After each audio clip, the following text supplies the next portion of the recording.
Your mind will always take the easy way if you let it. The only way to grow is to force it to do the hard things. That's the truth most people avoid. Every single day, your mind whispers excuses. It tells you to put things off, to relax instead of working, to choose what feels safe instead of what makes you stronger.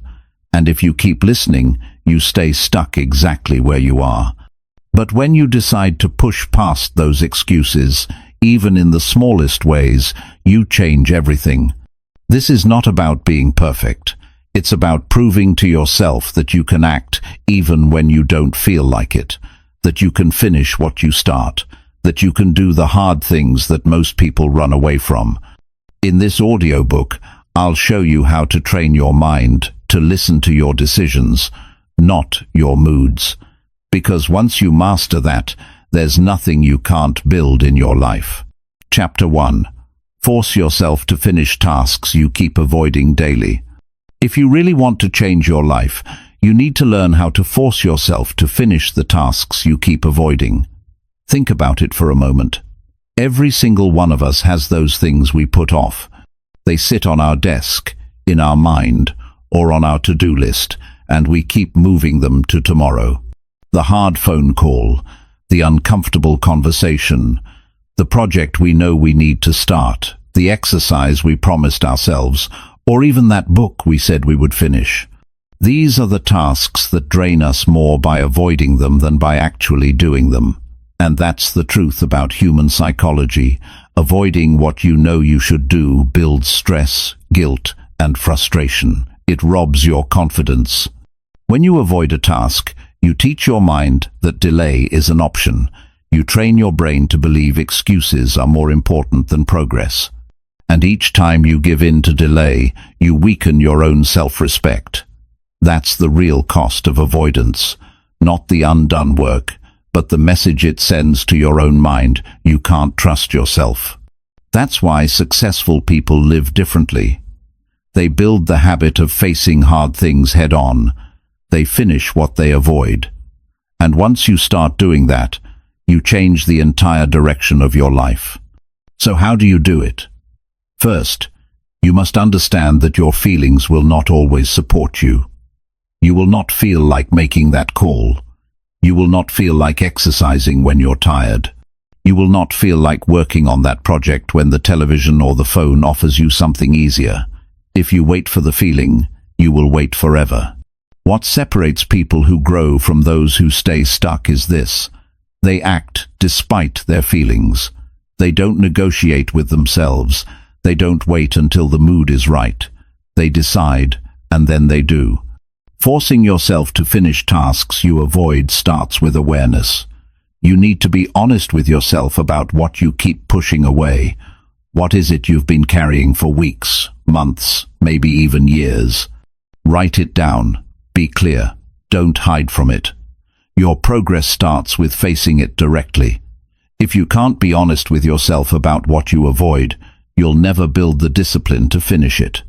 The second step is to break the power of that task by taking action, not tomorrow, not later, but today. Pick one thing you've been avoiding and complete it fully. It might be small, it might be big, but finish it. Feel the weight lift off your shoulders. Notice how your energy changes. That feeling of release is your proof that action builds confidence. You've probably had that experience before. The moment you finally did the thing you kept putting off, you felt free. That's not just coincidence. That's psychology. Action ends anxiety. Avoidance multiplies it. The third step is to make this your rule. Never carry the same avoided task into tomorrow. If you see yourself moving something from today's list to tomorrow's list, that's the task you must finish first. Train your brain with this discipline. Over time, it becomes automatic. The mind learns that you are not the type of person who carries unfinished tasks. You become someone who closes loops, someone who follows through. That's how self-respect grows. Now, think about how this applies in real life. Imagine you've been delaying that tough email. Every day you avoid it. It lingers in your mind. You see it on your list, and you feel that small weight pressing on you. It distracts you from everything else. You even feel guilty when you try to relax. But the moment you sit down, type it out, and send it, the pressure disappears. That's the lesson. You were not tired of the work. You were tired of the avoidance. You were tired of carrying the weight, and the only way to put it down was to finish it. This is how you force your mind to do hard things. You give it proof. Every time you finish something you avoided, you show your brain that you are stronger than your excuses. That's how confidence is built. Confidence is not built from easy tasks or quick wins. It's built from proving to yourself that you can handle the things you least want to face. But understand this, it's not just about productivity, it's about your identity. Every time you finish a task you avoided, you are reshaping who you are. You're telling yourself, I do hard things. I finish what I start. And when your identity changes, your life changes. Discipline is not about rules, it's about the story you tell yourself. If you see yourself as someone who avoids hard things, you'll act like it. But if you force yourself to finish them, you build a new story, one where you trust yourself to handle what others run from. Here's another key. Don't wait for big breakthroughs. Start small. If you can't finish the hard things on your plate, start with one. Make your bed, pay that bill, clear that clutter, call that person, write that page, do something you've been putting off. These small wins create momentum. They build proof that you are taking charge. Momentum is what fuels discipline. One completed task gives you the energy to complete another, and before you know it, you've turned avoidance into action. And remember, finishing tasks you avoid doesn't just free your time, it frees your mind. Think about how heavy it feels to carry guilt and unfinished business. It steals your focus, it drains your mood, it even affects your sleep. But finishing those tasks clears mental space. It gives you peace, and peace is what allows you to move forward with strength. So here's the challenge. Pick one task you've been avoiding. Don't just think about it, do it today. Feel the difference. Then tomorrow, pick another. Make this a daily practice. If you do this for 30 days, you will not be the same person. You'll be stronger, clearer, and more confident. You will have trained your mind to obey your decisions instead of your feelings. This is the path to mastery. Not waiting for inspiration, not waiting for comfort, but taking control of your actions day after day. When you build this discipline, you can trust yourself to follow through.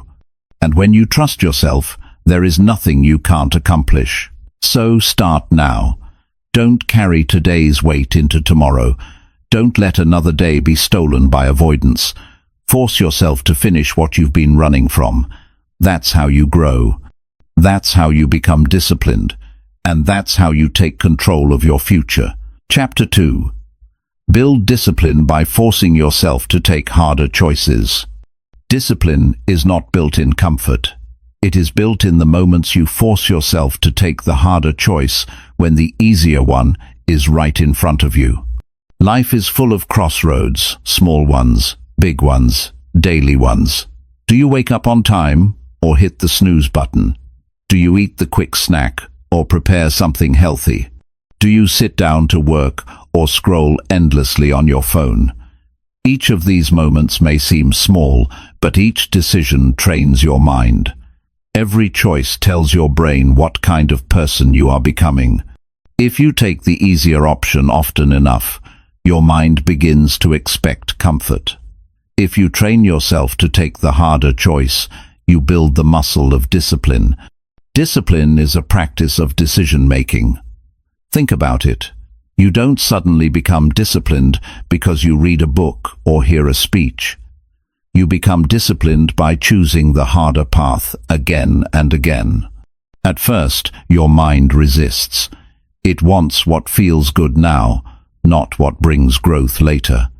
The urge to avoid pain, delay effort, or settle for convenience is strong. But that's the exact moment discipline is born, the point where you notice the easier option, feel its pull, and still move in the opposite direction. That decision, repeated consistently, is what hardens your character. You need to see the truth. Every time you take the harder choice, you gain control over yourself. You take power back from your impulses. You stop being a prisoner of mood and comfort. Imagine finishing your work even though your body begged for rest. Imagine saying no to distraction when every part of you wanted the release of wasting time. Imagine facing a challenge directly when avoidance felt safer. These moments may feel small, but stacked together, they become a foundation that cannot be shaken. The reason discipline matters so much is simple. Your goals will always demand hard work. Your dreams will always require sacrifice. There is no achievement worth having that comes without the harder choice.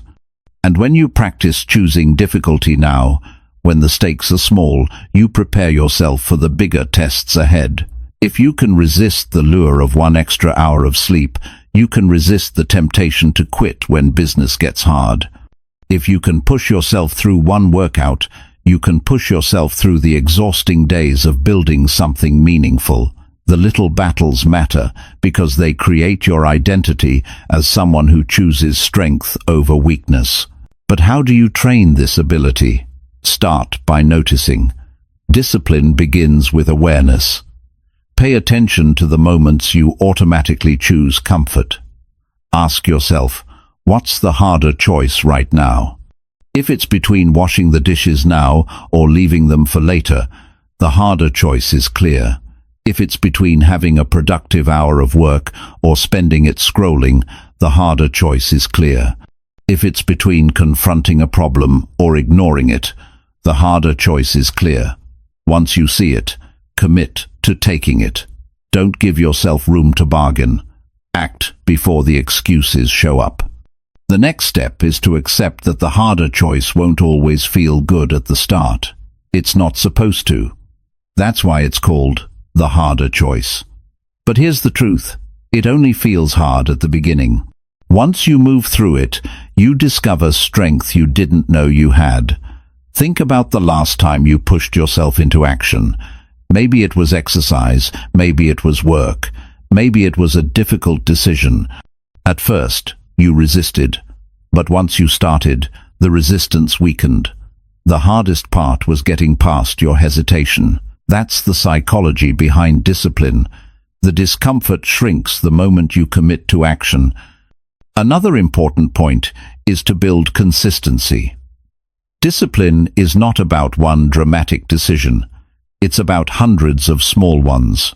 The way you carry yourself through the day matters more than any single big achievement. You build discipline the same way you build strength in the gym. Repetition. One hard choice doesn't transform you, but 1,000 will. And over time, your brain begins to expect it. You no longer fight with yourself for hours. You simply decide, and you follow through. Think about how powerful that is, living a life where your mind listens to your decisions instead of your impulses. Most people don't experience that freedom. They live at the mercy of mood. They wait until they feel like doing something, but feelings are unreliable.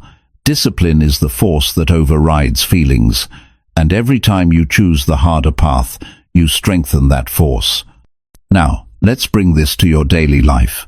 Say you finish work and you're exhausted.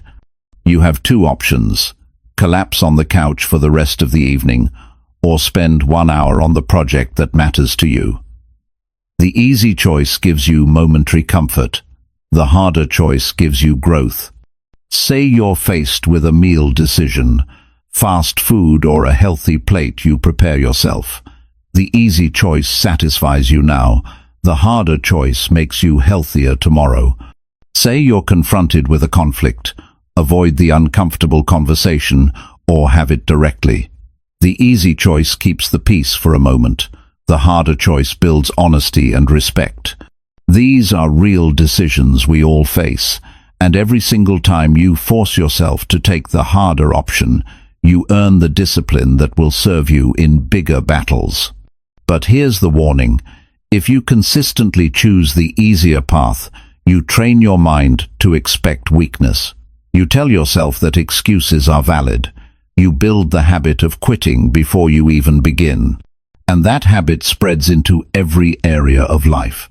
If you can't trust yourself to make small sacrifices, you won't be able to make the big ones when they matter. That's why this practice is so urgent. Every easy choice weakens you. Every hard choice strengthens you. There's no neutral ground. You must also learn how to prepare yourself for these decisions. One way is to set clear rules. For example, if you decide to wake up at 6, don't negotiate at 6 in the morning. Decide once and stick to it. If you decide to exercise 4 times a week, don't ask yourself whether you feel like it on workout day. The decision is already made. This removes bargaining from your mind. When you know the rule, you follow it, no matter how you feel in the moment. That's discipline. Another strategy is to track your hard choices. Write them down. At the end of the day, ask yourself, where did I take the harder path today? Seeing your progress in writing reinforces your identity. You begin to recognize yourself as someone who does not settle for comfort, and that recognition builds pride. Pride is not arrogance, it is the quiet confidence that you can rely on yourself. There's also a deeper psychological benefit. Every time you take the harder choice, you reduce the power of fear. Fear thrives in comfort. When you avoid difficulty, fear grows. When you face difficulty, fear shrinks. And the more you practice, the less intimidating hard things become. You start to look at them differently. Instead of thinking this is impossible, you think this is another chance to grow. That shift in perspective changes everything. You should also understand that discipline is contagious within your own life. If you take the harder choice in one area, you are more likely to take it in another. Push yourself in your health, and you'll find it easier to push yourself in your career. Choose the harder path in your work, and you'll find it easier to confront challenges in relationships. Discipline builds across domains. That's why one change like waking up on time or committing to a consistent workout can transform your confidence in every other part of life.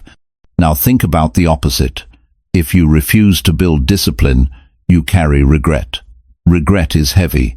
It grows each time you know you could have taken the harder choice but didn't, and regret follows you. It whispers to you when you try to sleep. It weighs you down when you try to move forward. The only way to silence regret is through action, not promises, not intentions. Action, choosing the harder road today. So, here is the truth. Discipline will never come by accident. You must create it.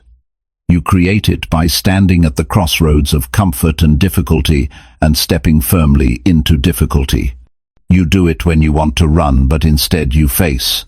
You do it when you want to quit, but instead you push. You do it when you want relief, but instead you choose growth. This is how strong people are made. This is how character is formed.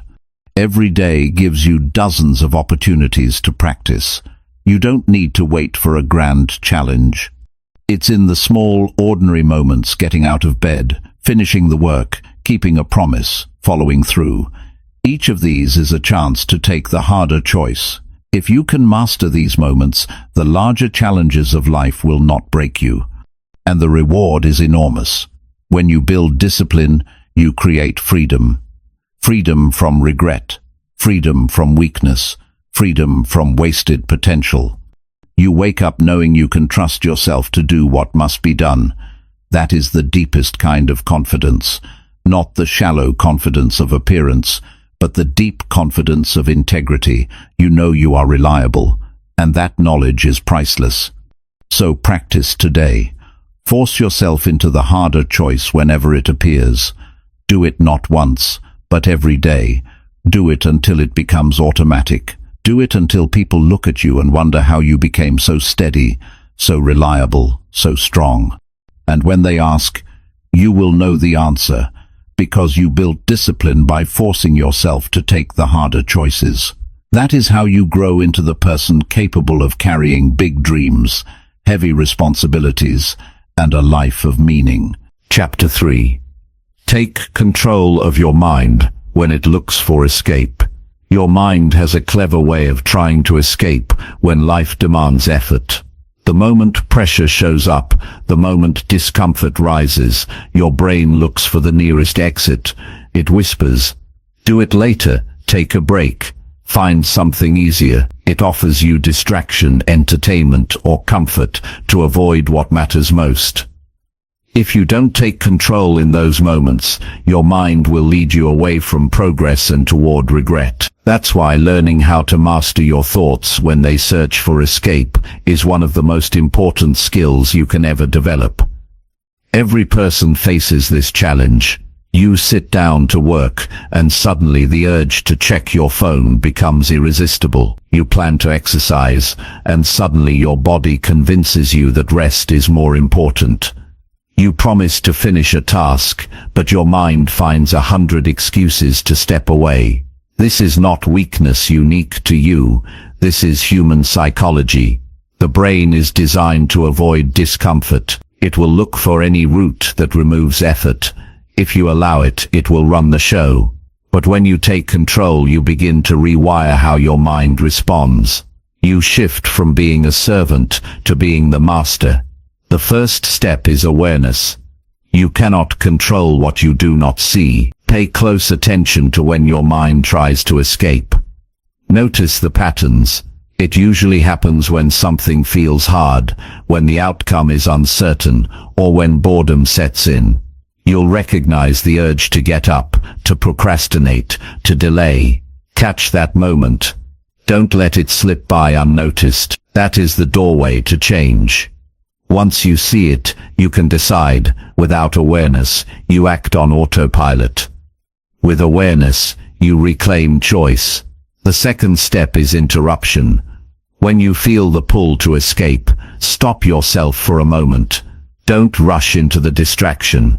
Breathe. Tell yourself, "I see what's happening." That pause is powerful. It breaks the automatic cycle.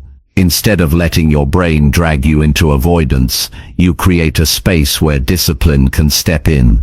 Even 2 or 3 seconds of awareness can change the entire outcome. The third step is redirection. Your mind wants to leave the task because it feels uncomfortable. But instead of giving in, direct yourself back to what you committed to. Say, "I will continue for 5 more minutes." Often the resistance weakens once you re-engage. This is because the hardest part is not the work itself, but overcoming the impulse to escape. By re-engaging, you train your brain that escape is not the answer.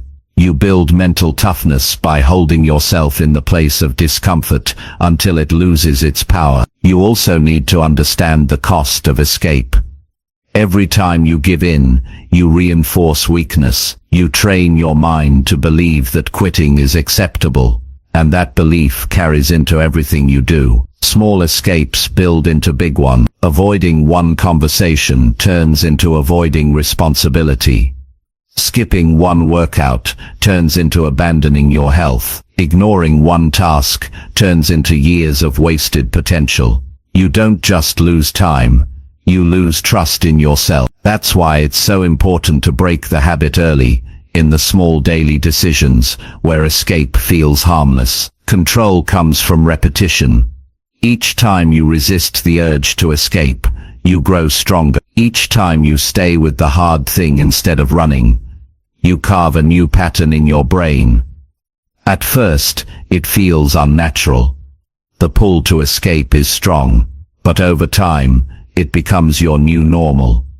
You become the kind of person who does not run at the first sign of discomfort. You become steady, grounded, reliable.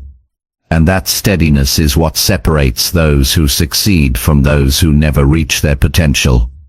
Let's put this into real-life examples. Imagine you sit down to study, and your mind says, "Check your messages." Instead of giving in, you say, "I'll work for 10 more minutes first." You return to focus, and after those minutes, you've built momentum. Imagine you commit to exercising, and halfway through, your mind says, "Stop now, you've done enough." Instead of listening, you say, "I'll finish the plan I set." You push through, and when you're done, you feel stronger, not weaker. Imagine you're in a conversation that feels tense, and your mind says, "Change the subject. Avoid the discomfort." Instead of escaping, you stay and finish the truth you needed to say. Each of these moments trains your mind to respect your decisions, not its impulses.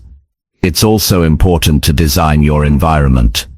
Control is easier when you remove the easy exit. If your phone is always near, distraction will always tempt you. Put it in another room when you work. If unhealthy food is always within reach, your mind will escape to it whenever discipline feels tiring. Remove it from your space. If you're constantly surrounded by people who avoid responsibility, your mind will adopt their habits. Choose an environment that supports your growth, not your escape. Control is not only internal, it's external too. Another practice is to remind yourself of your reason. When your mind looks for escape, it forgets why you started. Bring your goal back into focus. Ask yourself, why does this matter? If you are working on your health, remind yourself of the energy and strength you want. If you are working on your career, remind yourself of the freedom and stability you're building. If you are working on yourself, remind yourself of the pride you will feel when you follow through. A clear reason strengthens your resolve. Without it, escape wins easily. One of the strongest tools you have is accountability. When your mind looks for escape, it thrives on secrecy. It whispers that no one will notice if you quit. But if you have someone you check in with, whether a mentor, a friend, or even yourself through a journal, you break that secrecy. You make your commitment visible.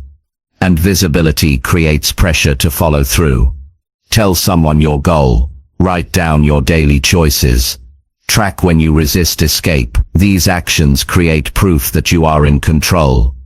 You must also learn to accept discomfort as part of growth. Your mind escapes because it believes discomfort is a threat. But discomfort is not a threat. It is a signal that you are expanding. When you stay with it, you grow stronger. When you run from it, you stay the same.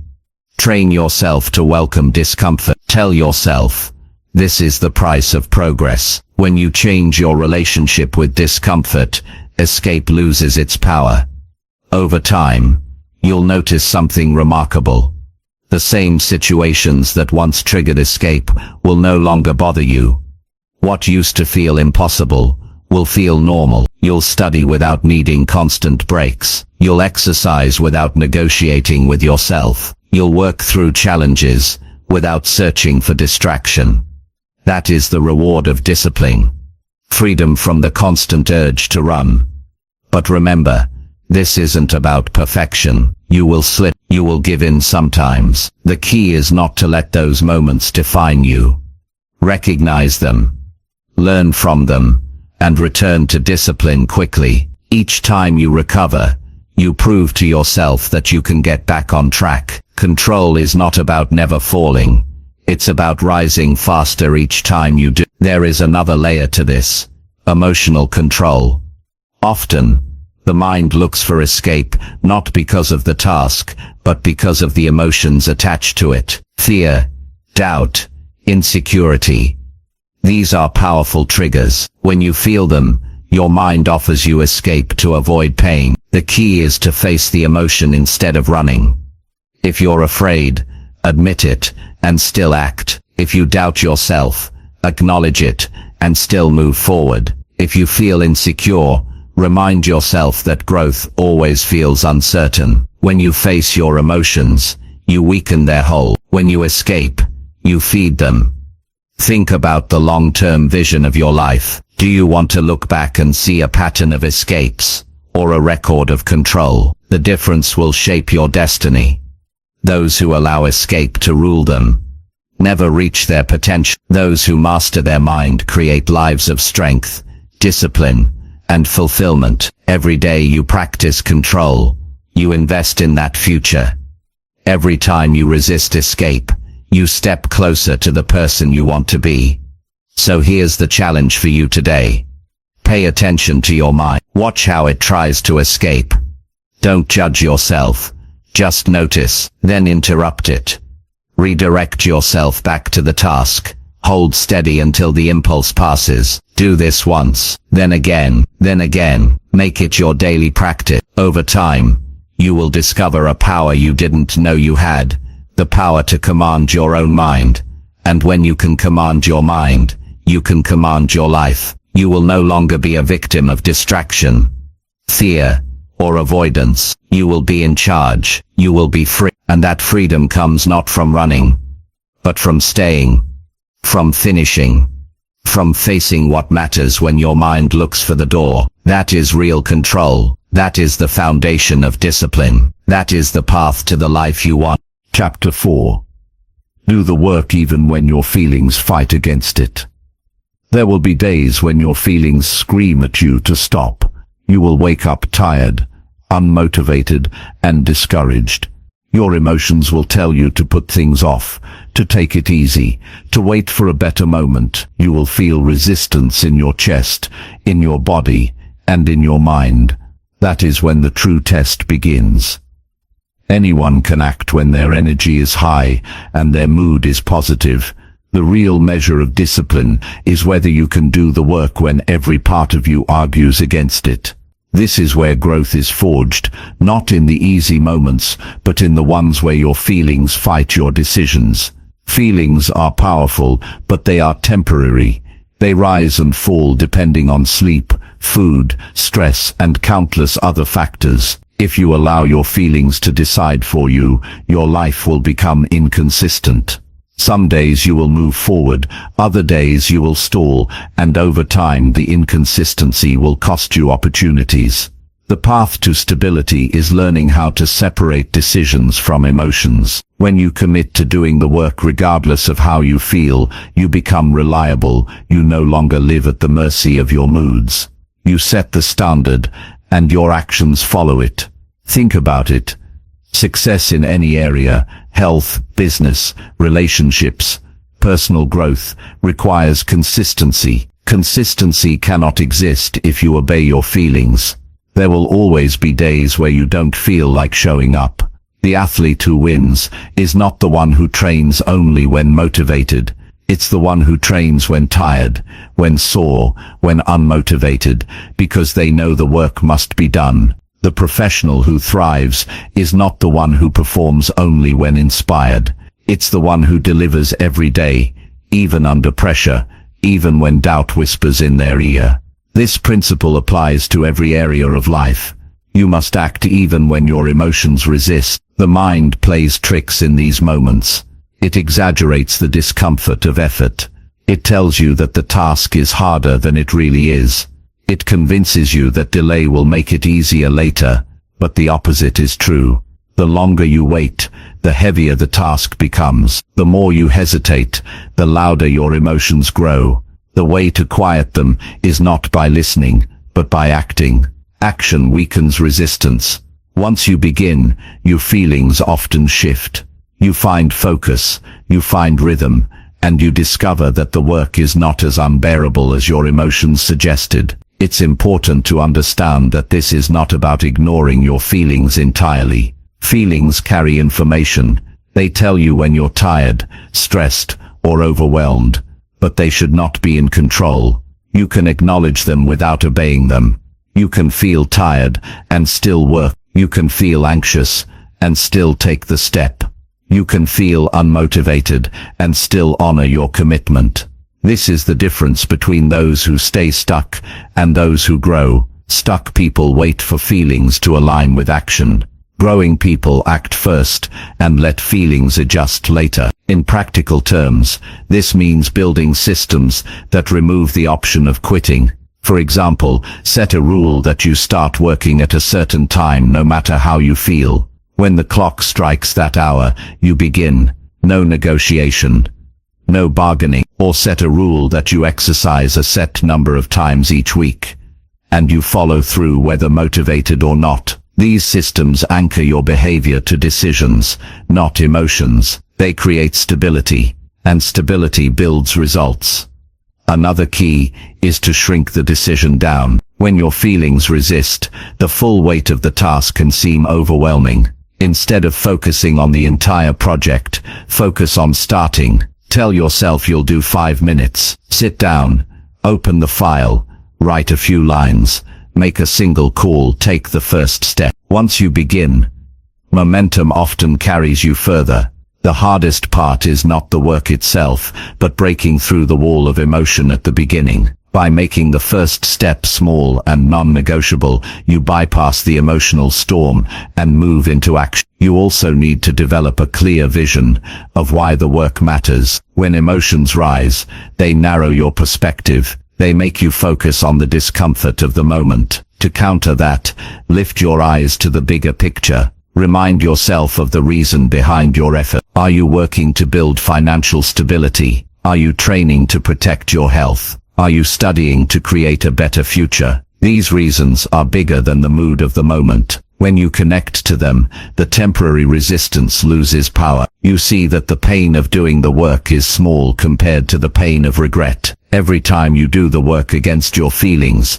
you strengthen your character. You prove to yourself that you are not controlled by temporary emotions. This builds trust with yourself. Self-trust is one of the greatest assets you can have. When you trust yourself, you no longer wonder whether you'll follow through. You know you will, because you've built a track record of action regardless of mood. That trust gives you confidence, and confidence fuels progress. Consider the alternative. If you only act when you feel like it, you live in a cycle of starts and stops. You begin projects, but never finish. You make promises, but rarely keep them. You feel guilty because you know what needs to be done, but you let your emotions win. That guilt erodes your confidence. It makes you doubt yourself, and doubt slows you further. This is the spiral many people live in. The only way out is to break the cycle by acting against your feelings and proving you can win the small battles each day. It's also worth mentioning that your feelings often change after the work is done. Think about how many times you didn't feel like exercising, but after you did, you felt proud, energized, and strong. Think about how many times you dreaded a task, but once it was finished, you felt relief and accomplishment. The work itself creates positive feelings. If you wait for feelings before acting, you'll stay stuck. If you act first, you'll create the feelings you wanted all along. One way to train this is to practice delayed gratification. When you feel the pull of comfort, resist it until after the work is finished. For example, don't watch television until you've completed your tasks. Don't relax until your responsibilities are done. This trains your brain to connect pleasure with productivity, not avoidance. Over time, it becomes natural to finish work before seeking comfort. Another practice is to use physical cues to anchor action. For instance, if you work at a desk, set up a specific ritual that signals it's time to begin. Turning on a lamp, opening your notebook, setting a timer. These cues bypass your emotions and tell your brain it's time to act. Small habits like this can carry you through moments of resistance without relying on motivation. You should also pay attention to the language you use with yourself. If you constantly say, "I don't feel like it," you give power to that thought. Replace it with, "It's time to do it." Simple, direct commands shift your focus from feelings to decisions. The way you talk to yourself matters. Strong, clear language builds discipline. Weak, uncertain language feeds avoidance. Over time, the more you practice acting against your feelings, the easier it becomes. You stop expecting work to feel good before you begin. You accept that feelings are unreliable, and you build your life around action instead. That shift creates freedom. You no longer wait for moods to guide you. You guide yourself. You become steady in a world where most people are swayed by every passing emotion. This is how people achieve greatness, not by being inspired every day, but by showing up every day, not by feeling strong all the time, but by acting strong even when they feel weak. Not by chasing motivation, but by creating results through discipline. The difference is simple. Most people are controlled by feelings, but the successful control themselves. So the challenge is clear. When your feelings fight against you, don't wait for them to change. Act in spite of them. Begin the work. Stay with it. Finish it. Notice how the feelings shift after you've done what needed to be done. Collect these victories and let them build your self-trust. With every action against resistance, you build a stronger, more disciplined version of yourself. The future you want depends on this skill. The goals you dream of achieving will not wait for your emotions to align. They demand consistent action. They demand reliability. They demand that you work even when it's hard. And the good news is, you already have the ability. It's a decision. It's a choice. And the more often you make it, the easier it becomes. Do the work even when your feelings fight against it. That is how you separate yourself. That is how you build strength. That is how you move from wishing for change to creating it. Your emotions are not in charge. You are. And the moment you take that power back, your entire life begins to shift. Chapter 5. Train your brain to stay steady under real stress. Stress is a part of life that nobody can escape. It shows up in deadlines, financial pressure, conflicts, uncertainty, and unexpected events. Some people collapse under it while others seem to handle it with calm and strength. The difference isn't luck. It isn't that one person has fewer problems. The difference is training. Your brain can be conditioned to stay steady under stress instead of breaking down. Just like muscles grow stronger under resistance, your mind can grow steadier under pressure if you deliberately train it. Without that training, stress controls you. With it, you control yourself. The first truth to accept is that stress itself is not the real enemy. Stress will always exist. Life is full of demands and challenges. What damages people is not stress itself, but the inability to manage it. One person faces a heavy workload and uses it to become sharper and more productive. Another faces the same workload and crumbles into frustration and exhaustion. The difference is not the workload, but the response. You cannot remove stress from your life, but you can learn how to respond with steadiness. That is where power lies. When stress hits, the natural reaction is panic or avoidance. The brain interprets pressure as a threat and wants to run. Your heart races, your thoughts scatter, and your emotions rise. If you act on that first reaction, you lose control. You make poor choices. You delay action. You hurt your progress. The skill you need is to pause, recognize the stress, and stay steady enough to think clearly. That pause is a form of power. It prevents you from reacting blindly and allows you to act with strategy. One of the best ways to build this steadiness is exposure. You must deliberately put yourself in situations that stretch you. If you avoid every form of pressure, you never build the resilience needed for bigger challenges. Small stresses prepare you for larger ones. For example, if you practice finishing tasks on time even when the deadline feels uncomfortable, you train yourself to stay focused when deadlines are serious. If you confront small conflicts instead of avoiding them, you prepare yourself for more intense conversations later. Stress tolerance works like conditioning. The more you expose yourself to it in manageable amounts, the more capable you become. Another practice is to control your breathing. This may sound simple, but it is powerful. Under stress, your body reacts first. Your breath becomes shallow, your heart beats faster, and your muscles tense. This physical reaction fuels panic. If you interrupt it by slowing your breathing, you send a message to your brain that you are safe. You calm your nervous system and give yourself space to think. Just a few steady breaths can change how you handle a stressful moment. It's not about ignoring the problem. It's about calming the body so the mind can function. Mental reframing is another essential tool. Stress often feels unbearable because of the way you interpret it. If you see stress as proof that you're failing, it becomes heavier. If you see it as proof that you are being tested and strengthened, it becomes manageable. Perspective shifts the weight of stress. Remind yourself that pressure means you are alive, that you are growing, that you are trusted with responsibility. This isn't about pretending things are easy. It's about choosing an interpretation that gives you strength instead of weakness. Structure also helps the mind stay steady. Stress feels overwhelming when it's vague. A pile of responsibilities feels heavier than a clear list of tasks. When you write things down, break them into steps and create an order, your brain calms. The chaos becomes structure.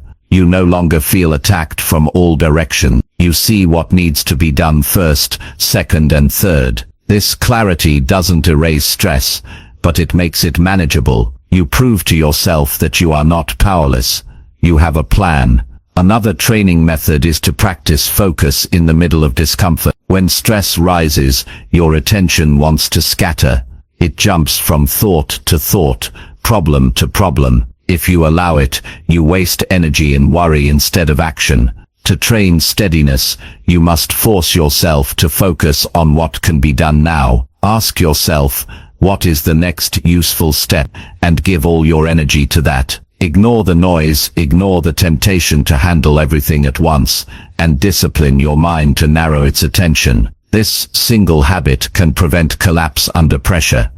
It's also important to care for your body. Stress hits harder when you are weak physically. If you are constantly tired, poorly nourished, or inactive, your ability to stay steady shrinks. Training your brain to handle stress is not just mental, it's physical. Exercise teaches you how to endure discomfort. Proper sleep gives your brain recovery. Nutrition stabilizes your energy. These habits don't eliminate stress, but they raise your threshold for handling it. A strong body supports a steady mind. You should also prepare yourself mentally for stress before it arrives. Too many people are shocked when pressure shows up. They expect life to be easy, and when it isn't, they panic. Instead, expect stress. Expect setbacks, delays and challenges. If you see them as normal parts of life, you won't be shaken when they arrive. Preparation reduces panic. You don't ask, why me? Instead, you say, I knew this would happen,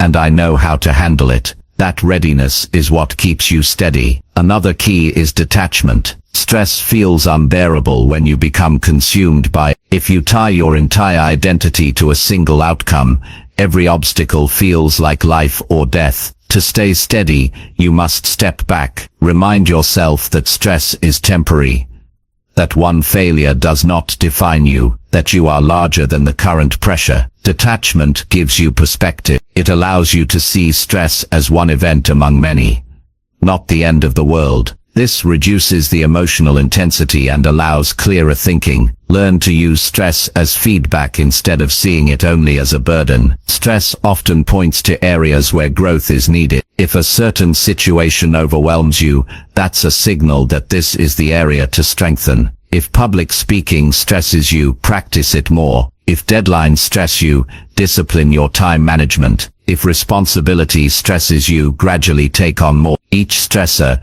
is a teacher showing you where to train. Instead of avoiding it, lean into it as an opportunity to grow. It's also crucial to keep a long-term view. Stress feels worse when you see only the present moment. If you step back and look at the bigger picture, the weight often shrinks. Ask yourself, will this matter a year from now? Will this challenge break me? Or will it pass like the others I've already overcome? Most of the time, the things that feel unbearable in the moment fade quickly. Holding on to perspective keeps you from exaggerating the importance of temporary pressure. Finally, practice gratitude even under stress. Stress focuses your attention on what is wrong. Gratitude shifts your attention to what is still right. No matter how heavy life feels, there are always things to appreciate: your health, your opportunities, your relationships, your ability to learn. Gratitude doesn't erase stress, but it balances it. It keeps you from drowning in negativity and helps you stay steady. Training your brain to stay steady under stress is not a one-time event. It is daily practice. It is choosing to breathe instead of panic, to focus instead of scatter, to act instead of freeze. It is putting yourself in situations that stretch you, caring for your body, and reframing your perspective. Each time you practice,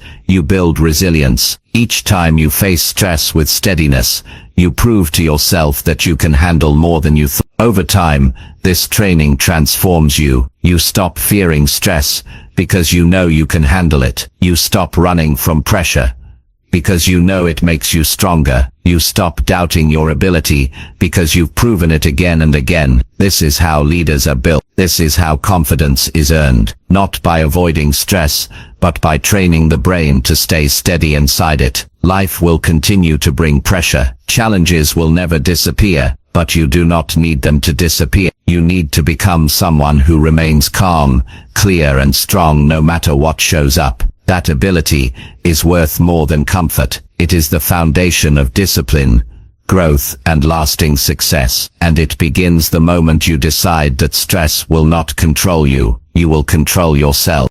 Chapter 6. Push forward when laziness whispers to stop right now. Laziness is not always loud. Most of the time it comes as a quiet whisper in your mind, telling you to stop, telling you that you have done enough, telling you that you deserve to rest even when you know you haven't earned it yet. That whisper sounds gentle, but it is the voice that keeps people from their potential. It shows up at the exact moment when progress is about to be made, when effort is required, when the next step could change everything. If you give in to it, you repeat the same cycle of quitting early and never seeing results. If you learn to push forward at that moment, you separate yourself from the crowd and train your character in a way that cannot be taken from you. You know this voice well. It comes when the alarm goes off early and your bed feels too comfortable. It comes when you're working on something important and your brain says, you can finish later.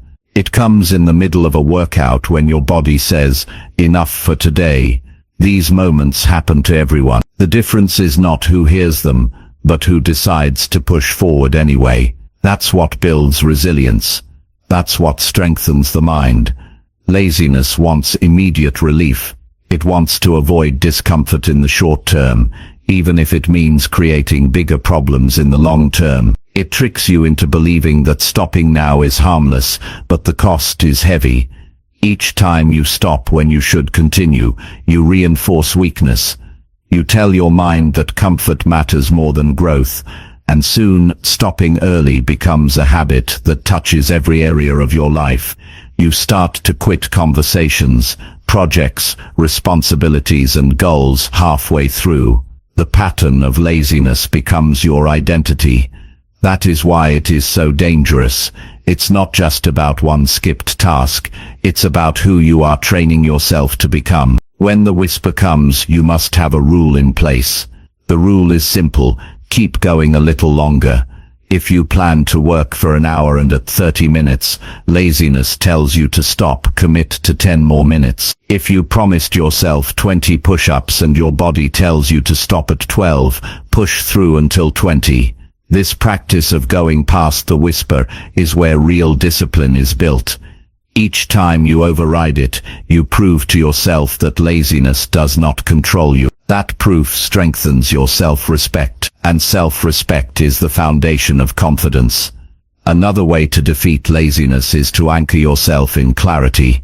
Laziness thrives in moments of vagueness. When you are unclear about what you need to do, the whisper has power. It convinces you to delay because the task feels endless. That's why you need to set clear, specific goals. Instead of saying, I'll work on this project, decide, I'll complete this one section by noon.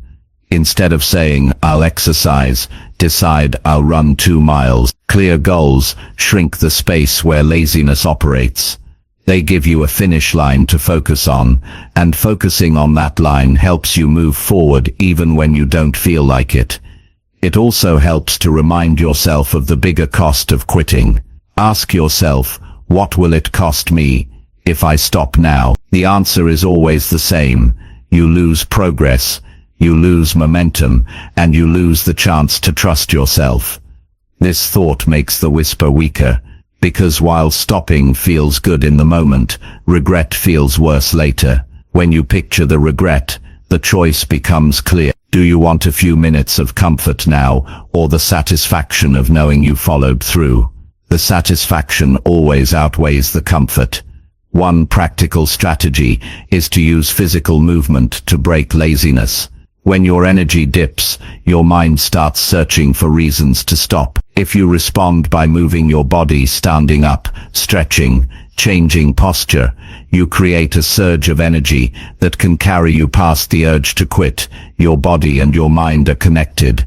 By moving one, you influence the other. That's why sitting still while listening to the whisper makes it stronger. But taking action interrupts the pattern and puts you back in control. Another key is to limit the negotiation you allow in your mind.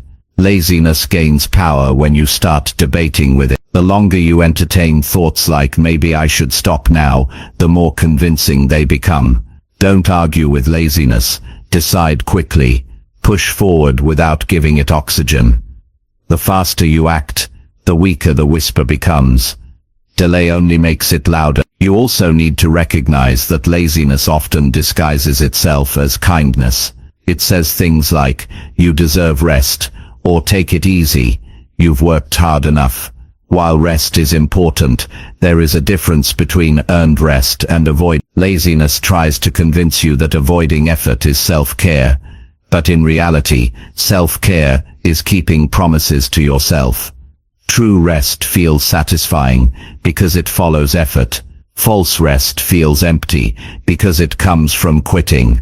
Learn to distinguish the two. Over time, the more you push past laziness, the quieter it becomes. It never disappears completely, but it loses its power. You become the type of person who expects resistance and moves forward anyway.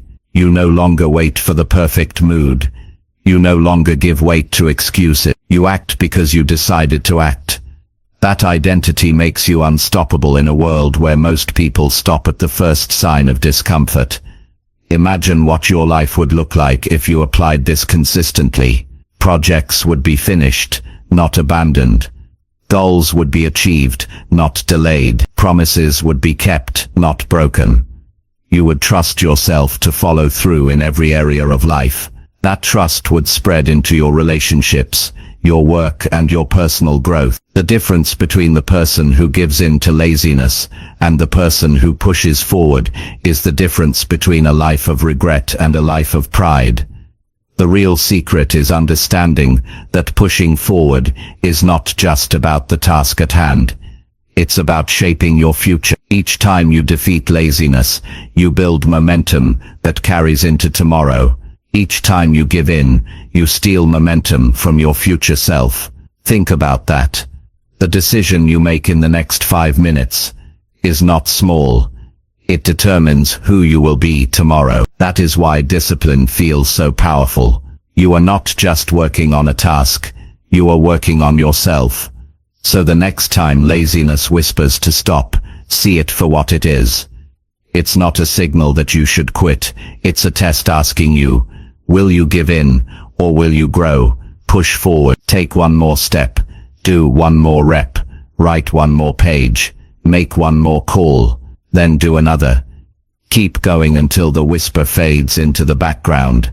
The feeling of pride and control that follows will always be greater than the temporary comfort of quitting. This is how you build a disciplined life. By pushing forward, not once, but over and over, until it becomes your normal response.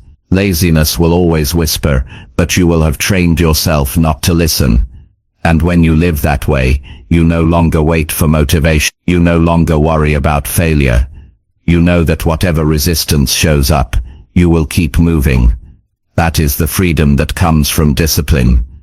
That is the strength that builds success. And it all begins in the simple but powerful choice to push forward when laziness tells you to stop right now.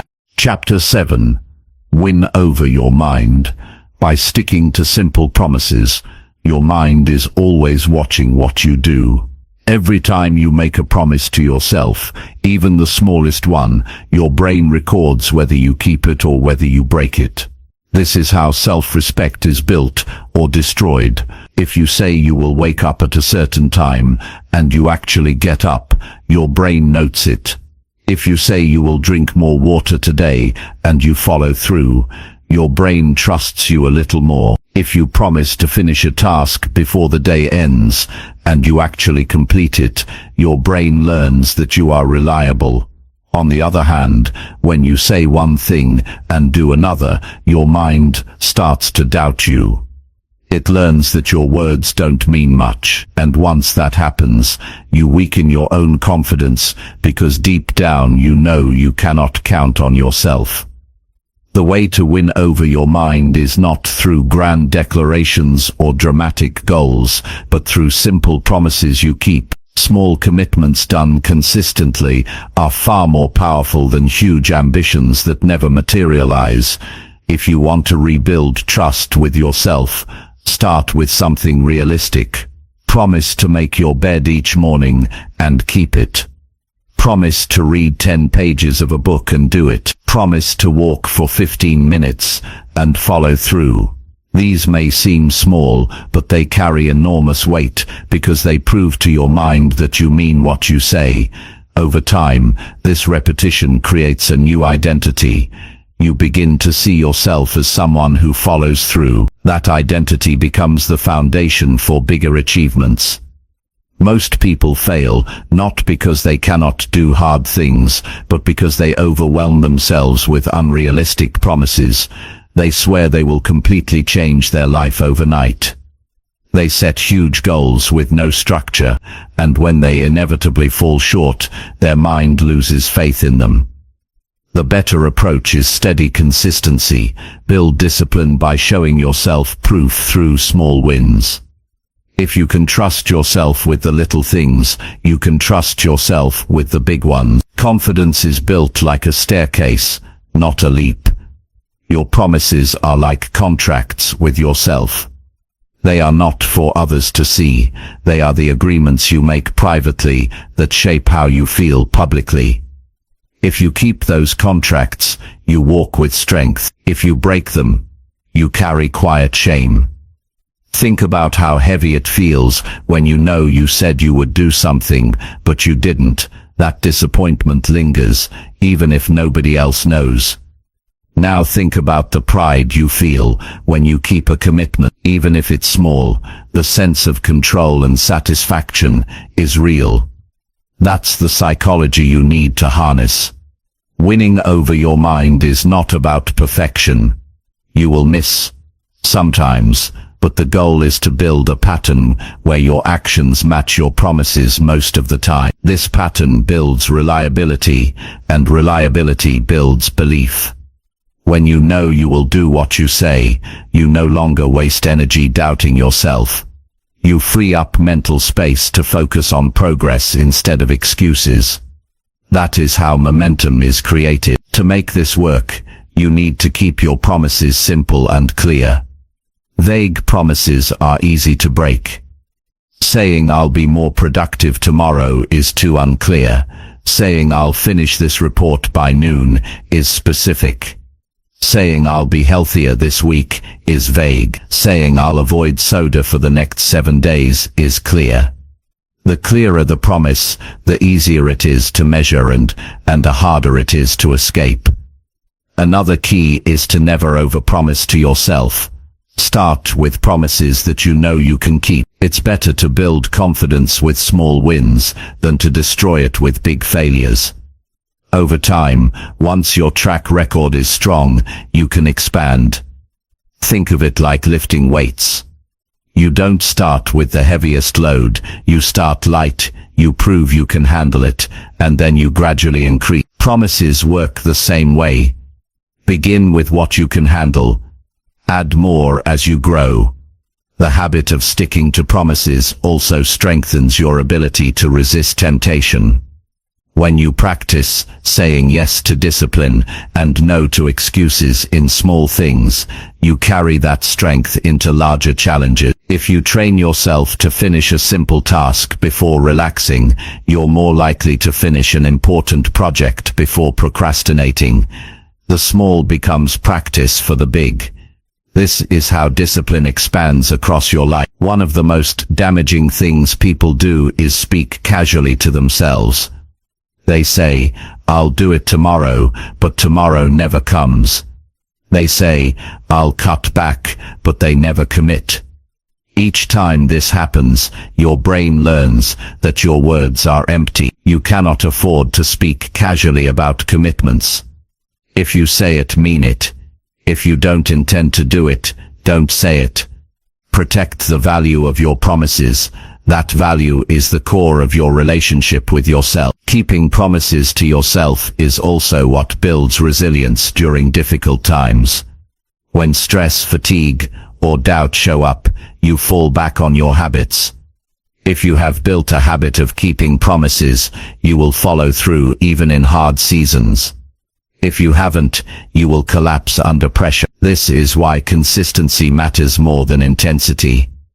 A person who has consistently kept small promises is stronger in a crisis than someone who has broken big ones repeatedly.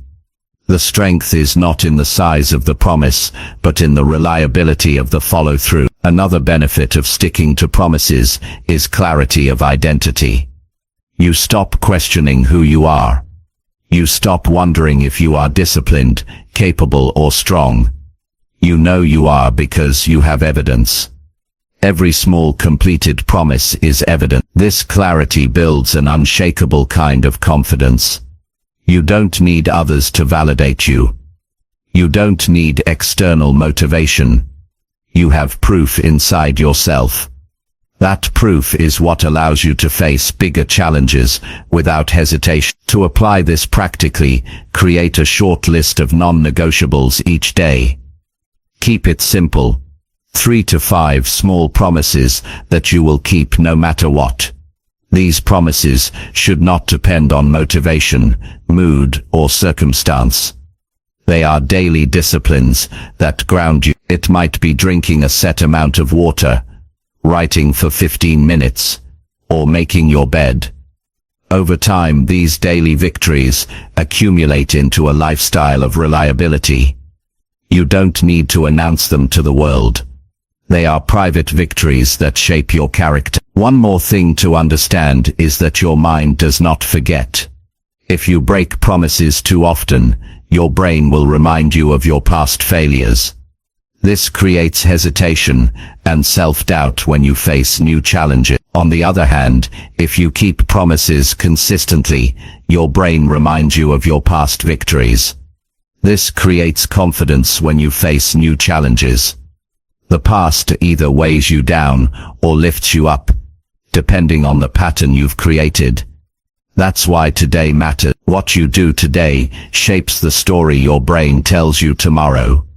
You will notice that as you build this habit, your standards rise. You will no longer tolerate excuses from yourself. You will no longer accept half-finished efforts. You will expect reliability because you've proven it to yourself. That expectation becomes natural. It no longer feels like discipline. It feels like who you are. That is when you know you've won over your mind. You no longer fight with it. You simply act in alignment with the person you've trained yourself to be. The long-term reward of this practice is freedom. Freedom from guilt, from regret, from broken promises. Freedom to trust yourself fully. Freedom to take on challenges, knowing you won't back down. That freedom is priceless. It changes how you walk into a room, how you approach opportunities, and how you handle setbacks. People notice it, but more importantly, you feel it. And it all begins with the decision to keep the simple promises you make to yourself. If you want to transform your life, don't chase dramatic gestures. Start with the smallest commitments, and keep them. Over and over. Day after day. Watch how your confidence grows. Watch how your self-respect deepens. Watch how your mind shifts from doubting you to believing in you. That shift is the foundation for everything else. You win over your mind not with talk, but with proof. And proof comes from promises kept, one small victory at a time. Chapter 8. Break the cycle of delay by acting in the moment. Delay is one of the most dangerous habits a person can carry because it feels harmless in the moment. You tell yourself you'll do it later, you'll handle it tomorrow, you'll start when the timing feels right. At first it doesn't seem like a big deal. You convince yourself that pushing things off won't really matter, but over time, this cycle of delay robs you of progress, creates guilt, and destroys momentum. Every time you delay, you make the next step harder. You train your brain to expect hesitation, and when hesitation becomes normal, you end up watching your life pass by without moving forward. The cure is to act in the moment. Not tomorrow, not when you feel like it, not when conditions are perfect. Right now, your brain has a built-in habit of avoiding discomfort. When faced with effort, it immediately looks for an excuse to postpone. That's why you find yourself saying, "I'll do it later," even for small tasks like making a call, replying to a message, or finishing a report. But here's the truth. Later rarely comes. Tomorrow looks just like today. If you don't act now, you won't magically feel more motivated or more ready later. The only way to break the cycle is to interrupt it with immediate action. Once you act, even in a small way, you weaken the power of delay. Think about how much time is wasted in hesitation. You sit with the thought of what you need to do, and the longer you sit, the heavier it feels. Your mind exaggerates the task. It builds it up into something overwhelming. That's why action is so powerful. Action cuts through the noise. The moment you start, the weight begins to lift. The problem shrinks because you've stopped thinking about it and started dealing with it. Acting in the moment gives you clarity, while delaying only creates fog. The most important shift is understanding that you don't need to feel ready to begin. Waiting for the right mood is a trap. Readiness comes after you start, not before. Once you take a step, your brain adjusts. Energy rises, focus sharpens. You've probably experienced this before, dreading a task, finally starting, and then realizing it wasn't nearly as bad as you imagined. That is the psychology of momentum. Motion creates readiness. Sitting in delay only deepens resistance. One practical way to train yourself out of delay is to use the rule of immediate action. When a task appears and you know it matters, act on it within a short window. Make the call, write the first sentence, open the file, take the first step. Don't let the space between thought and action widen, because that space is where delay grows. Shorten the gap. Teach your brain that decisions are followed by movement. The more you practice this, the more automatic it becomes. Another powerful practice is to shrink the task down. Many people delay because they look at the whole project and feel overwhelmed. They think about the hours it will take, the energy required, the challenge ahead. Instead of tackling the whole thing, commit to just starting. If you need to write, start with 1 paragraph. If you need to exercise, start with 10 minutes. If you need to clean, start with 1 drawer. Acting in the moment doesn't mean finishing everything at once. It means beginning right now. Beginning is the hardest part. Once you break through it, the rest becomes manageable. It also helps to recognize the cost of delay in emotional terms. Every time you delay, you carry guilt with you. You feel uneasy, distracted, and restless. Even when you try to relax, the thought of what you avoided lingers in your mind. That mental weight drains more energy than the task itself. Acting in the moment frees you from that burden. You gain peace of mind because you did what you said you would do. That peace is worth far more than the comfort of postponing. Consider how much of life is lost in waiting. People wait for the perfect time to start their fitness journey, the perfect conditions to start a business, the perfect moment to speak up, the perfect day to change habits. That perfect moment never arrives. What happens instead is years of delay, years of excuses, years of opportunities slipping away. Acting in the moment may not feel perfect, but it creates progress. Progress is messy, uncomfortable and uncertain, but it's real. Delay gives you nothing but regret. Another important skill is learning to separate thinking from doing. Too much time is spent analyzing, planning, and considering without acting. Planning has value, but overthinking is just another form of delay. When you catch yourself going in circles, remind yourself that clarity comes from execution. You don't need to know every step before you start, you just need to know the first one, and take it. Acting in the moment reveals the next step. Waiting only keeps you stuck. Environment plays a role in this as well. If your surroundings are full of distractions, delay becomes easier. You must create an environment that supports immediate action. Put your phone out of reach when you need to work. Keep your workspace clear. Remove temptations that feed procrastination. The less friction between you and your task, the easier it is to act. Design your environment so that action becomes natural and delay becomes inconvenient.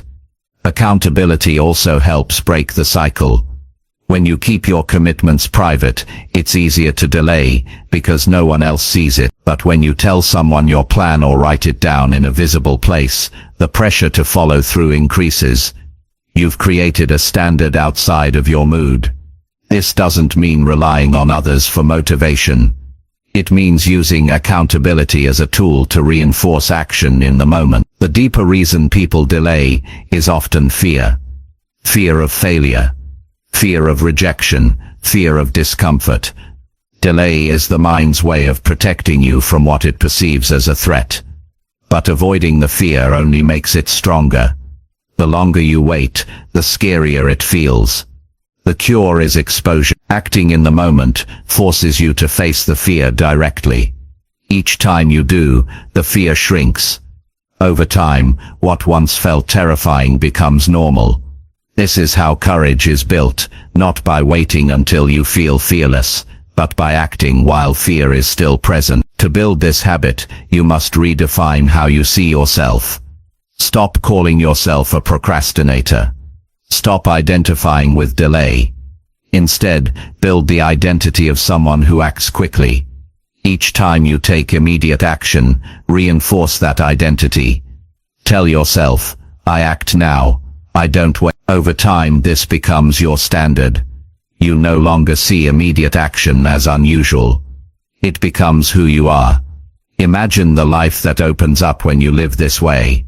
Tasks are no longer carried day to day.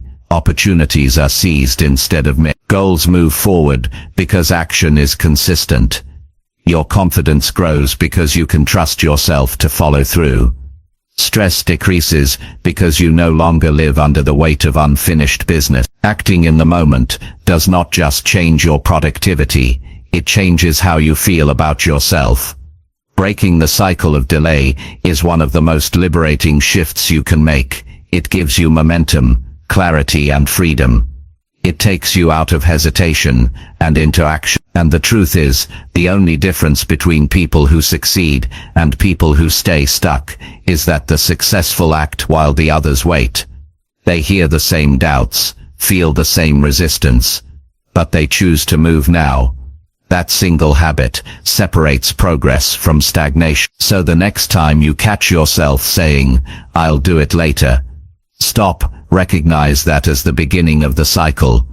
Don't let the cycle repeat. Act in the moment. Even a small step is enough to break the pattern. Send the message, write the first line, take the first action. Each time you do, you weaken delay and strengthen discipline. With repetition, acting in the moment becomes natural, and the habit of postponing fades away. Your life will not change someday. It changes the moment you take action. The moment you stop waiting and start doing. The moment you decide that delay has stolen enough from you and it's time to claim your progress now. That choice is in front of you every single day. Break the cycle. Act in the moment. That's how you take back control of your time, your goals and your future. Chapter 9. Grow tougher each day by saying yes to discipline. Discipline is the foundation of strength. Every time you choose it, you grow tougher. Every time you avoid it, you stay the same.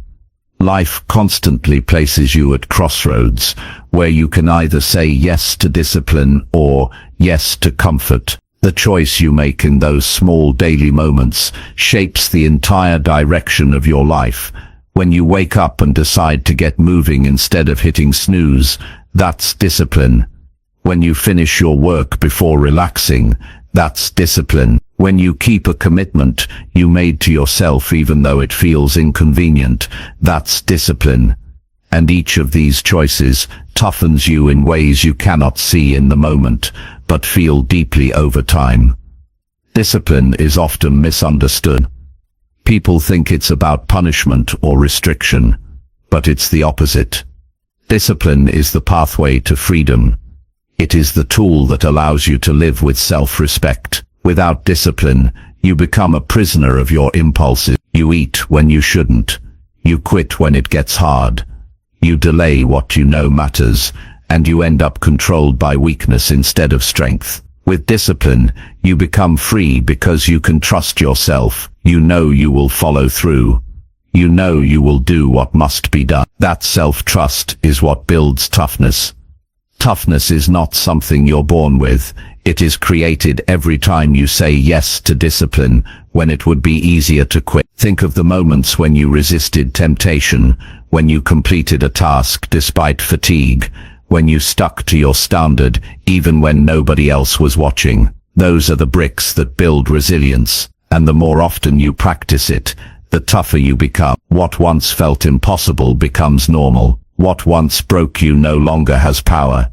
Discipline hardens your character into something unshakable. The challenge is that discipline rarely feels good at the start. It demands effort when your feelings want rest. It asks for consistency when your mind wants variety. It requires commitment when your emotions are uncertain. But this is exactly why it builds toughness. Comfort does not shape you. Resistance does. Growth happens in the moments when you choose the harder road instead of the easy one. The reward isn't only the result of the action, it's the strength you gain from doing it. Saying yes to discipline doesn't always mean huge sacrifices. It often means small, repeated actions that accumulate. Waking up on time, exercising when planned, eating responsibly, keeping promises, staying focused. None of these actions are dramatic in isolation, but practiced daily, they add up to an iron-like toughness. They transform how you see yourself. You stop thinking of discipline as something painful and start seeing it as who you are. And when that shift happens, you no longer fight against it, you embrace it. You need to also recognize the role discipline plays when life becomes unpredictable. Stress, challenges, and setbacks will always come. If you haven't built discipline beforehand, you will fold under pressure. But if you've trained yourself daily, you'll be steady when storms arrive. Discipline builds a reservoir of strength that you can draw from when life tests you. That's why growing tougher each day is essential. You cannot wait until the crisis arrives to build toughness. You must build it in advance through daily choices. One of the greatest gifts of discipline is clarity. Without it, life feels chaotic. You don't know what to do first. You feel pulled in every direction, and your mind is unsettled. Discipline cuts through that chaos by giving you structure. You know what must be done, and you do it regardless of mood. That clarity itself builds toughness, because it eliminates the endless negotiation with yourself. You stop wasting energy debating whether to act. You simply act, and that decisiveness strengthens you every single day. To live with discipline, you must create standards and honor them. Standards are the rules you set for yourself that define how you operate. For example, you might set a standard that you never miss a workout you scheduled, that you finish work before entertainment, that you don't break commitments once they are made. These standards act as boundaries for your behavior. Each time you honor them, you build toughness. Each time you break them, you weaken yourself. The difference between strong people and weak people often comes down to who keeps their standards and who makes exceptions for their emotions. Another critical aspect is to stop romanticizing motivation. Motivation is unreliable. It comes and goes, depending on mood, energy and circumstances. If you wait for it, you will waste most of your life waiting. Discipline removes the need for motivation. It says, I will do this because I decided to, not because I feel like it. That shift is what makes you tougher. Anyone can act when they feel inspired. Few can act when they don't. Toughness is choosing discipline without needing motivation to hold your hand. Think about the long-term impact. A person who says yes to discipline daily is a completely different person after 1 year, 5 years or 10 years. They have sharper focus, stronger habits, more resilience, and deeper confidence. They've trained themselves to act even when conditions are not favorable. They've built a track record of reliability. On the other hand, a person who says no to discipline daily becomes weaker over time. They lose trust in themselves. They live with regret and frustration. Their toughness fades because they never gave themselves the chance to grow. It's also important to understand that discipline is not about perfection. You will stumble. You will break promises sometimes. The key is to get back on track quickly. Toughness is not about never falling. It's about never staying down. Each time you return to discipline after a slip, you build even more strength. You prove to yourself that failure is not the end. It's just part of the process. This resilience is what makes you unshakable over time. One way to train toughness is to deliberately add challenges into your day. Take the stairs instead of the elevator. Wake up earlier than necessary. Do an extra set when you exercise. Resist an unnecessary indulgence. These small acts of self-discipline may seem insignificant, but they build a mindset that embraces difficulty instead of avoiding it. The more you seek out small challenges, the more prepared you are for larger ones. You are teaching your brain that growth comes from leaning into effort, not running from it. Another way is to track your progress. Write down each time you say yes to discipline. Build a record of your victories. When doubt creeps in, you can look back at that record as proof of your toughness. This proof matters. It reminds you that you are not weak, that you have already shown strength, and that you can do it again. Seeing progress builds confidence, and confidence fuels further discipline. The daily practice of discipline also strengthens your ability to resist external pressure. The world constantly tempts you with distractions, quick fixes, and shortcuts. Without discipline, you are vulnerable to all of them. With discipline, you say no easily because you are already committed to something great. You grow tougher, not only against your own impulses, but against the pressures of the world around you. That kind of toughness makes you stand out. It makes you reliable in a society where most people quit early. Imagine the pride of looking at yourself in the mirror, knowing that you can trust your own decisions. That pride is not built from easy days.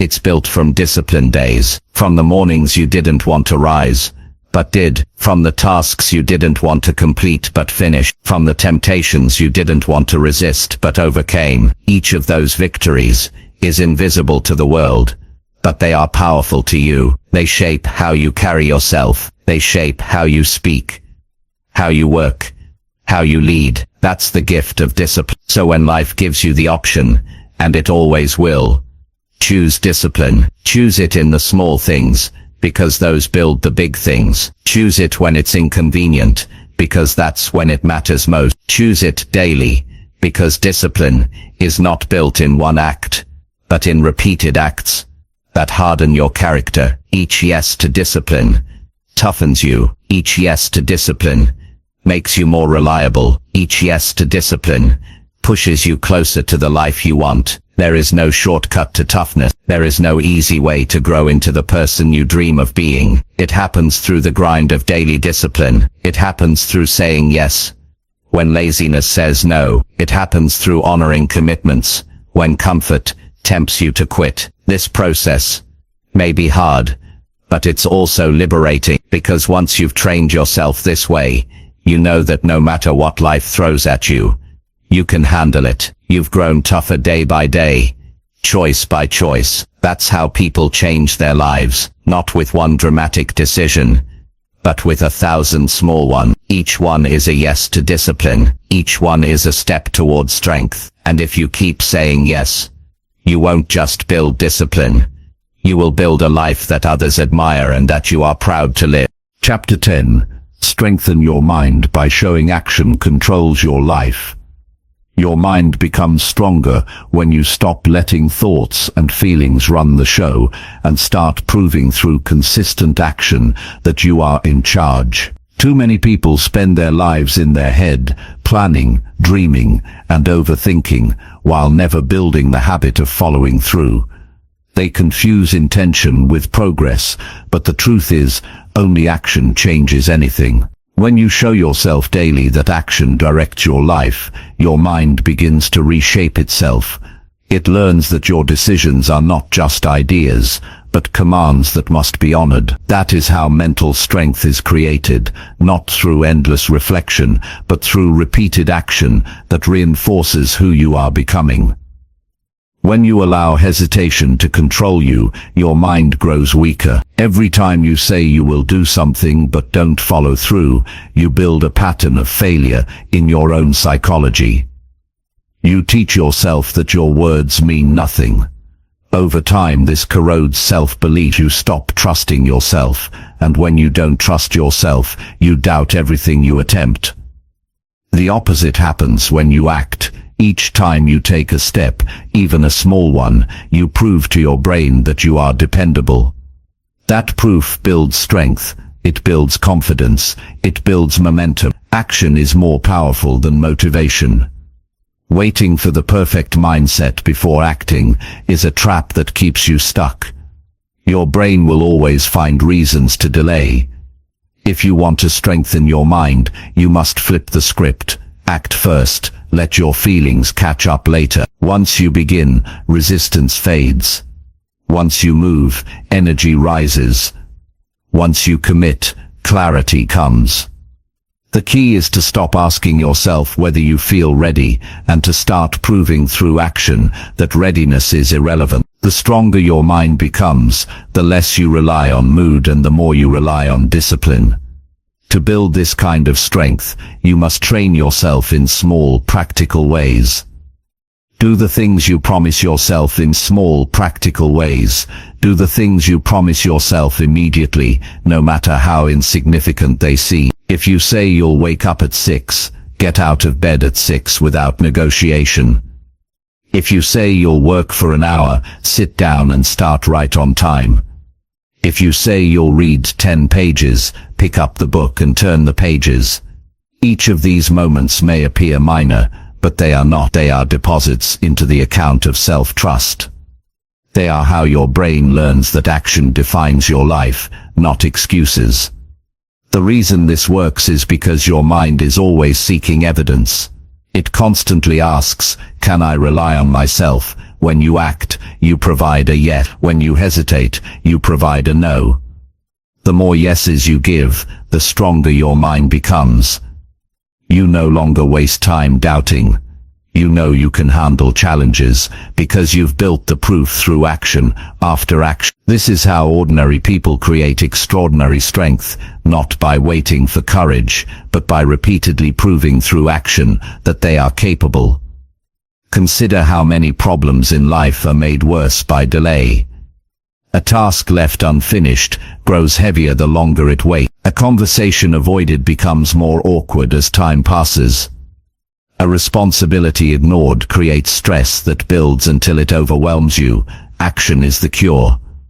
The moment you face the task, have the conversation, or accept the responsibility, the pressure begins to lift. Your mind learns that problems are not solved in your head, they are solved by movement.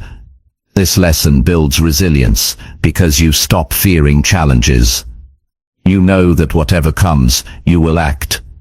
Another benefit of choosing action is that it breaks the cycle of overthinking. The human mind has a tendency to spin stories, to exaggerate, to create unnecessary fear. The more you sit and think, the more tangled these stories become. Action cuts through them. When you take the step, the imagined obstacles often vanish. You realize the task wasn't as big as you thought, the fear wasn't as real as it felt, the work wasn't as impossible as your mind insisted.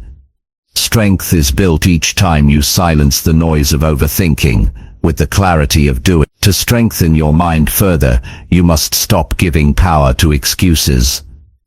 Excuses will always appear, dressed in convincing language. They'll tell you that today is not the right day, that you're too tired, that you'll be more focused tomorrow. If you follow them, you weaken your mental muscle, but if you reject them and take action anyway, you prove that you are in charge. That moment of defiance is where growth happens.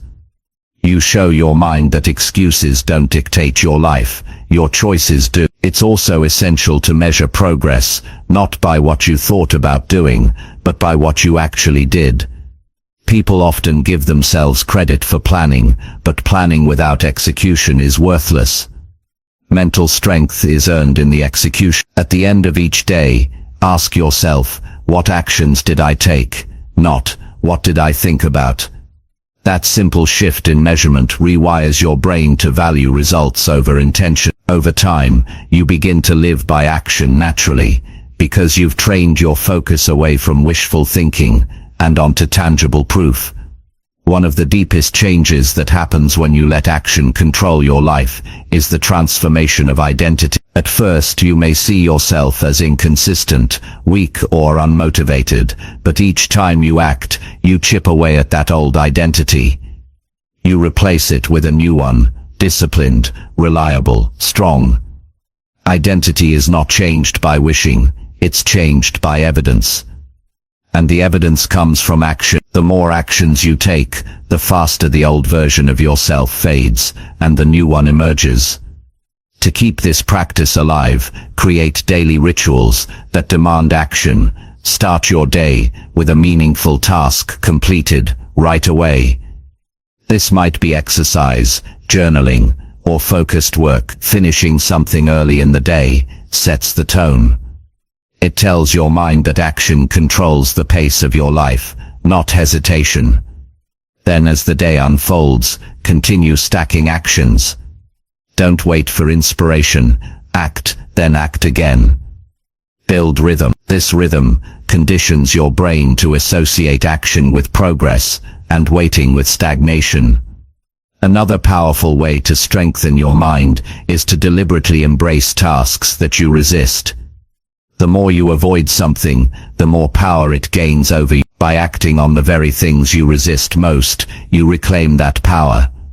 If you dread making a call, make it first. If you resist exercising, put on your shoes and start moving. If you keep postponing a project, open it now and begin. Each time you do this, your mind learns that resistance is not a stop sign. It's just a signal that action is needed. Over time, this habit makes you unbreakable because nothing can control you for long. It's also important to see how action affects emotion. Many people wait for better emotions before moving, but emotions often change after movement. Think about how you feel after finishing something important. You feel lighter, prouder, more energized. That shift happens because action reshapes your emotional state. By taking control of your behavior, you indirectly take control of your emotions. This is how you stop being a victim of feelings and start being a creator of them. The long-term reward of living this way is peace of mind. When you consistently act, you don't carry the guilt of undone tasks. You don't live with the weight of broken promises. You end your days with satisfaction instead of regret. That peace strengthens your mind further because it removes the constant drain of self-disappointment. It creates a cycle where action fuels strength, and strength fuels more action. Of course, building this habit is not easy. You will face resistance, setbacks, and failures. But each time you return to action after a slip, you become stronger.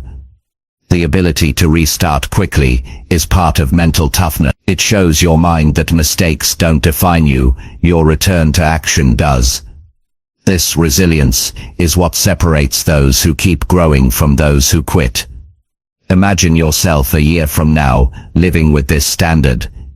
Instead of hesitating, you act. Instead of waiting, you begin. Instead of doubting, you do. Your life looks completely different because the gap between decision and action has closed. You no longer waste energy in the cycle of delay and regret. You live by proof. You trust yourself because you've shown yourself through thousands of actions that you are in control. That kind of mental strength is rare, and it's what creates extraordinary lives. Action is not glamorous. It's often simple, quiet, and unseen by others, but it is the single most powerful tool you have to strengthen your mind. Every choice to act, no matter how small, is a training session. Every step taken builds the muscle of discipline. Every moment you show yourself that action decides your life is a victory that shapes your future. And if you keep practicing this, day after day, your mind will become unshakable. So stop waiting for clarity, for motivation, for the perfect plan. None of those build strength. Strength is built in the moment you decide and act. That is how you prove to yourself that action controls your life. That is how you gain freedom from hesitation. That is how you create a mind that is tough, reliable, and capable of carrying you to the life you